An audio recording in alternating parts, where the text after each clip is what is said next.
Environment Canada has updated a severe weather bulletin for southern Saskatchewan at 7:11 p.m. Central Standard Time, Monday, August 23rd, 2021.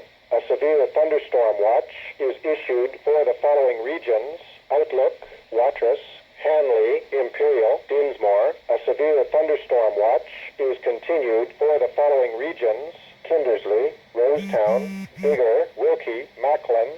Environnement Canada a émis un bulletin des conditions météorologiques menaçantes pour ceux de la Saskatchewan à 12h42, heure normale du centre, le lundi 23 août 2021. Une veille d'orage violent est émise pour Kindersley, Rosetown, Biggar, Wilkie, Macklin.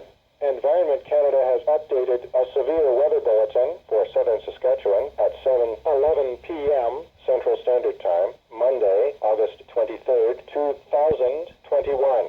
A severe thunderstorm watch is issued for the following regions: Outlook, Watrous, Hanley, Imperial, Dinsmore. A severe thunderstorm watch is continued for the following regions: Kindersley, Rosetown, Biggar, Wilkie, Macklin. Environnement Canada a mis à jour un bulletin des conditions météorologiques menaçantes pour ceux de la Saskatchewan à 19h11, heure normale du centre, le lundi 23 août 2021. Une veille d'orage violent est émise